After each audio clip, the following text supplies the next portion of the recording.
Welcome in. I am Jessica Maury, and I am joined by former Oklahoma State offensive lineman Jesse Robinson.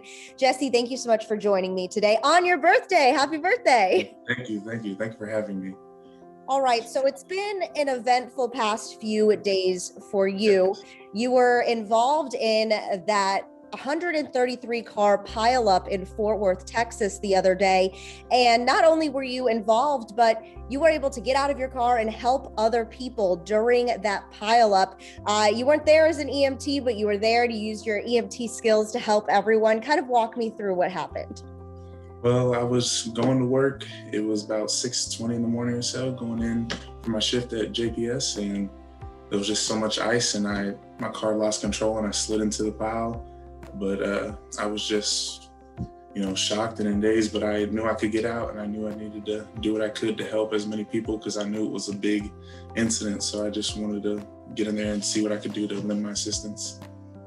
What was it like, from the point of impact to you being able to kind of realize, hey, I need to get out and help people? What was that like?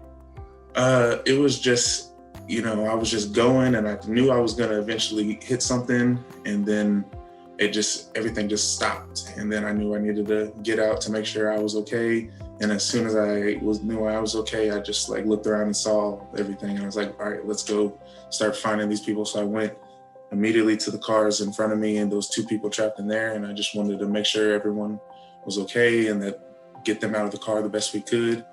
There was a few people trapped, so we had to wait for the fire department to get there to cut them out of their vehicles. But I went around checking as many people as I could because it was just so many cars. I just knew there was gonna, all hands on deck, either here now or when I get to work. So I better get started now.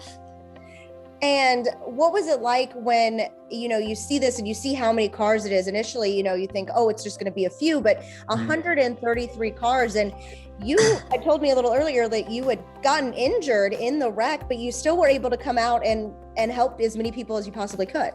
Yeah, when I got out, I thought it was just like 10 or 20 cars because of where the first 18-wheeler was positioned across the highway.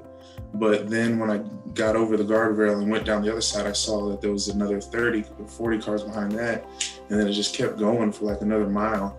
And so I was like, oh man, all right, this is a bigger situation. We just gotta do what we gotta do to help as many people here. So that's when I just went, I put my jacket on, and I saw a couple ambulances pull up, and I asked for some gloves, and then we just started triaging and going from there. You spent time here at Oklahoma State playing football from 2014 to 2017, and then decided to become an EMT in 2019. What made you decide you wanted to do that? I just knew I needed a high-paced lifestyle because of my past upcoming from football. Playing in front of so many people, I needed something to give me a little bit of adrenaline. I couldn't work a desk job. So I thought I'd follow my dad's footsteps, and I went to go be an EMT to be a firefighter. And then it ended me up at a hospital. And, I'm just thankful that I had the training that I could go out there and help as many people as I could. But I had the mindset to know even if I'm hurt, I can still keep going. And that's something I learned in my days at Oklahoma State.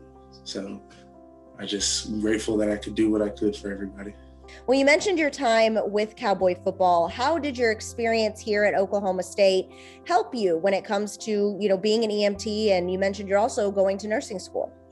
It really just laid the foundation for me to really strive for greatness and be successful no matter what I do. And it really set me up with the right mindset of how to accomplish and tackle tasks, no matter how big or small it is, whenever you have the team together doing what you got to do, handling your role in the situation. It doesn't matter what's going on, but you can handle it. And I just really took that attitude and applied it to EMT. And now I'm working at a hospital, and I'm continuing that on into becoming a nurse down the road soon. So it really laid the groundwork for me to pursue anything that I want to continue on with. That is fantastic. Thank you so much for joining us on your birthday, Jesse. I hope you have a great your birthday. I appreciate you reaching out. Thank you, Jessica.